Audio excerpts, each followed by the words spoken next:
வணக்கம். அஸ்ட்ரோ பக்தி டாக் நேயர்களே, 25 மேயிலிருந்து 31 மே வரை உள்ள இந்த வாரத்திலே என்னென்ன பலன்கள் ஒரு ராசிக்கும் கிடைக்கும் என்று தொடர்ந்து காண இருக்கிறோம். வாருங்கள். தனுசு ராசி நண்பர்களே, அஷ்டமத்திற்கு உரிய இந்த சந்திர பகவான் 9ஆம் இடமான புண்ணியஸ்தானத்திலிருந்து தன் பயணத்தை துவங்குவது தந்தை வழி ஆசீர்வாதத்தை உங்களுக்கு நல்குகிறது. உத்திர நட்சத்திரத்திலிருந்து பயணம் செய்யக்கூடிய இந்த சந்திரனின் பயணம் இனிஷியலாக கொஞ்சம் டிலேவாக ஆரம்பிக்கும். ஆனால் அதுக்கப்புறம் பிக்கப் ஆயிரும். கவலைப்பட வேண்டாம்.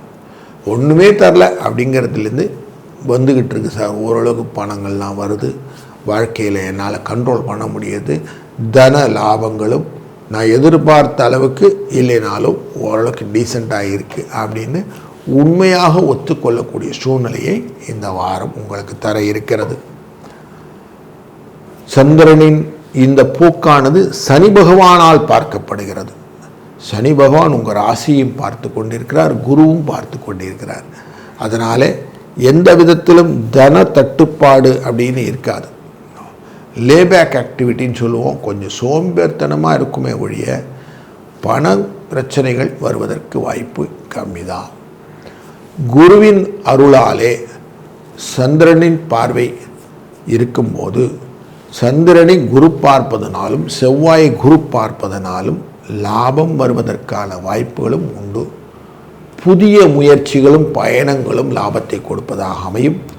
முக்கியமாக மூத்த வழி சகோதரர்களின் மூலியமாக ஒரு நல்ல ஒரு வாய்ப்பை நீங்கள் நழுவ விடாமல் பயன்படுத்தி கொள்ள வேண்டிய வாரம் இது.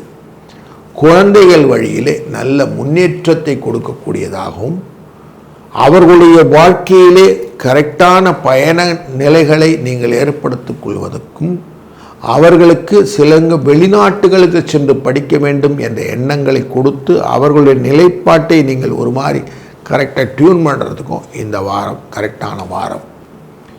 குருவின் அருளாலே இதை சரியாக செய்வீங்க. 12ஆம் இடமான அனுஷ ராசிக்குள்ள அனுஷ நட்சத்திரத்துக்குள்ளார வரும்போது விருச்சிக ராசியில் சூரியனால் பார்க்கப்படுவதனாலே எல்லா கவர்மெண்ட் விஷயங்கள்லாம் டக்கு டக்கு நடக்கும். கவலையப்படாதீங்க.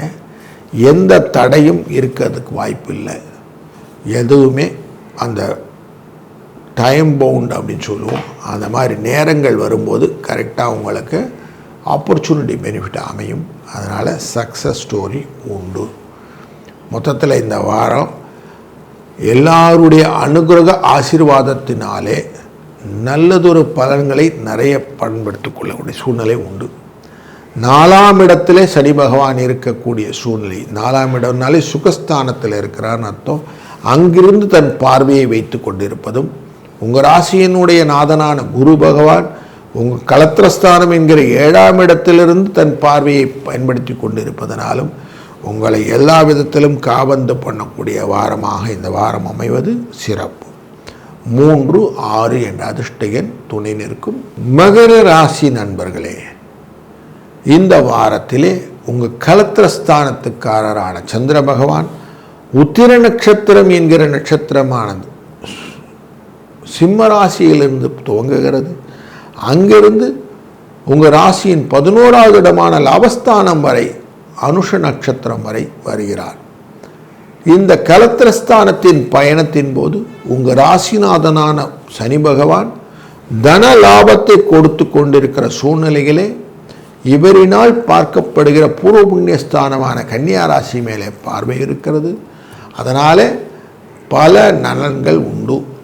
பயணங்கள் மூலியமாக புனித யாத்திரைகள், கோவில் குளங்களை சென்று வணங்கக்கூடிய ஒரு சூழ்நிலைகள், மனதிலே நிம்மதியை கொடுக்கக்கூடிய தியான முறைகள், இது எல்லாமே உண்டாகும்.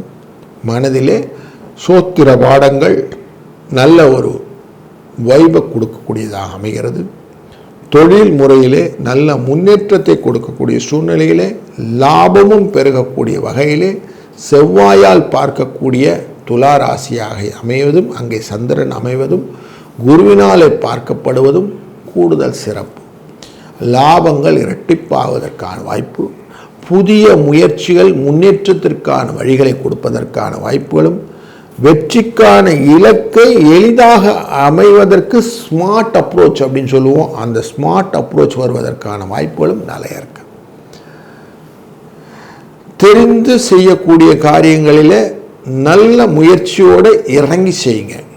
தெரியாத காரியங்களை கொஞ்சம் கேட்டு செய்யுங்க அப்படின்னு சொல்கிறது தான் அட்வைஸ். தந்தை வழியிலே சிக்கலான காரியங்கள் தெளிவாக முடிவாக வந்துவிடும்.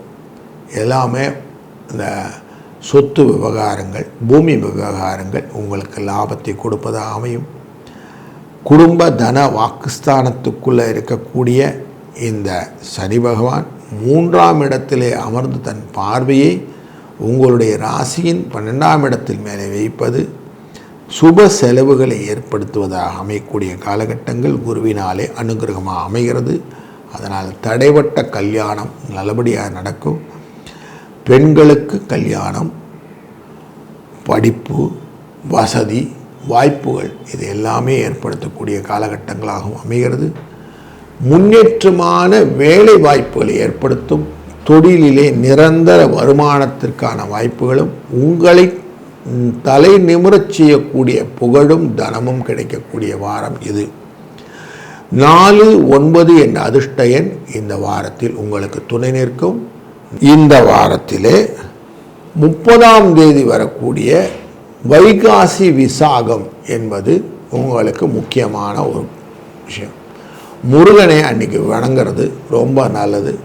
முருகனை வணங்குவதனால் என்னெல்லாம் பலன் உண்டு அப்படின்னாக்க, வீடு மனை வாகன சிக்கல்கள் தீரும், திருமண தடைகள் நீங்கும், குழந்தை பேர் இல்லவே இல்லை அப்படின்னு சொல்கிறவங்களுக்கு குழந்தை பேருக்கான வாய்ப்புகள் கிடைக்கும், கடன் தொல்லை நீங்குவதற்கான வாய்ப்புகள், உடல் ஆரோக்கிய செயற்பாடுகள் இதெல்லாம் வரும்.